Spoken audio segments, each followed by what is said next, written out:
Boa noite, professor. Boa noite.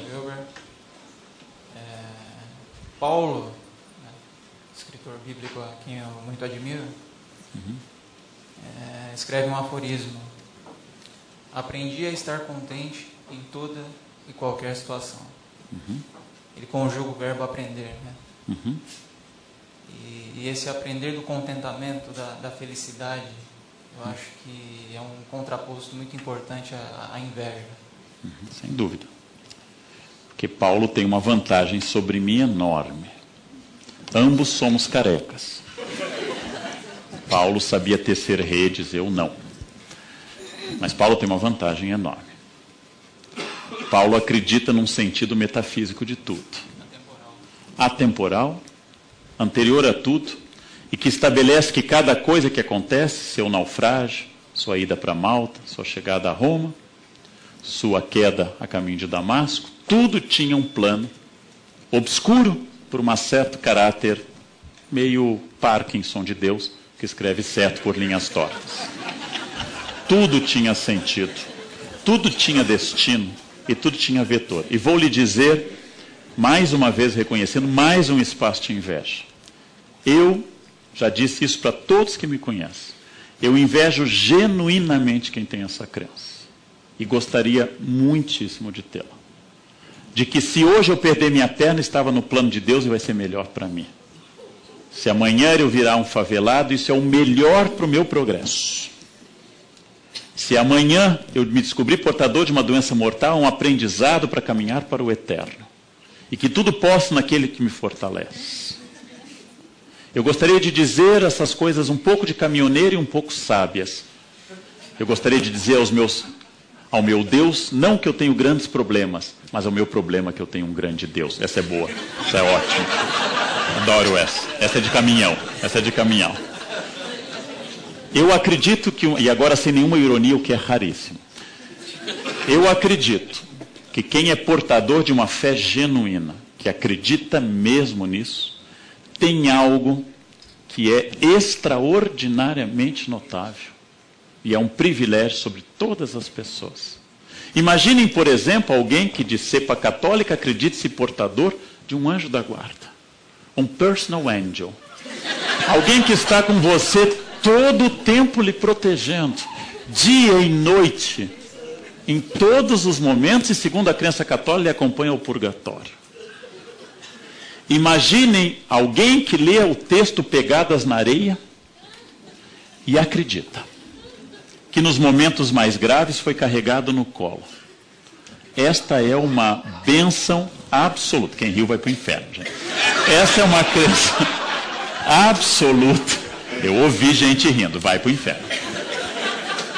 E eu digo isso sem nenhuma ironia. As pessoas que têm uma fé genuína, que acreditam que têm a força e enfrentam as adversidades de uma doença e de uma morte, é aquilo que diz meu colega Pondé, a diferença entre que um pensamento científico como o que eu pretendo, infelizmente não seca lágrimas, e o pensamento religioso seca.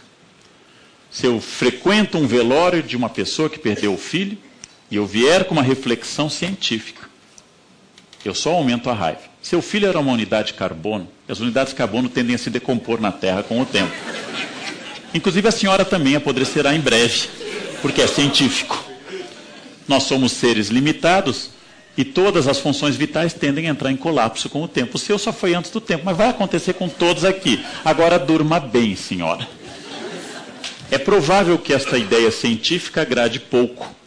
Mas se eu disser, seu filho virou um anjo e foi chamado de Deus porque Deus chama os bons primeiro. Seu filho está nos olhando e eu sinto a sua presença aqui. E ele está bem e descansado. Vai de novo para o inferno. Não tem jeito, gente.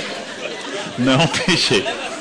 E seu filho vai estar nos esperando num lugar perfeito onde não haverá dor, onde todos nos reencontraremos. Gente. Isto é poderosíssimo, sinceramente. Então Paulo tem aquela ideia de que tudo aconteceu. Ele caiu do cavalo porque alguém lhe disse, Saulo, Saulo, por que me persegue? E ficou cego. E ao bater a cabeça, ao cair do cavalo, ficou cego. E eu, que não tenho essa fé, acredito que ele teve um entumecimento fruto da hemorragia que atingiu o nervo óptico.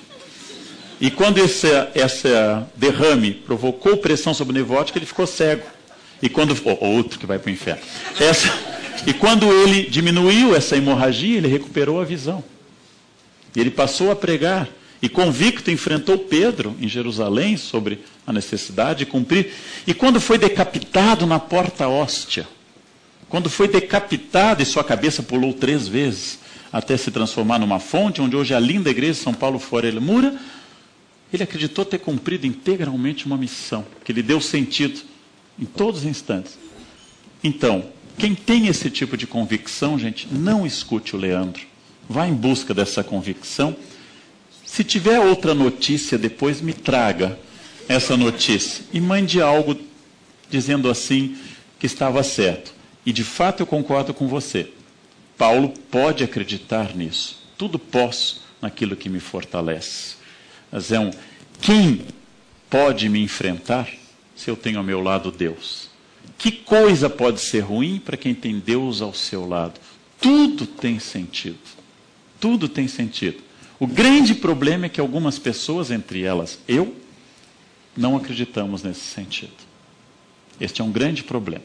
É aquilo que o Evangelho vai chamar de birra, a luta contra o espírito, né? Pecado sem perdão, inclusive. Não? Em todo caso, como disseram a Voltaire quando estava prestes a morrer, Voltaire é mais um deísta do que um ateu, disseram a ele, seu confessor que nunca o havia confessado, disse: renuncia ao diabo, renuncia aos demônios. E diz: estou para morrer, não é hora de fazer inimigos. Não? Então, essa é uma ideia que talvez eu mantenha um tempo mais. Agora, se na hora H bater medo, não tem problema, né?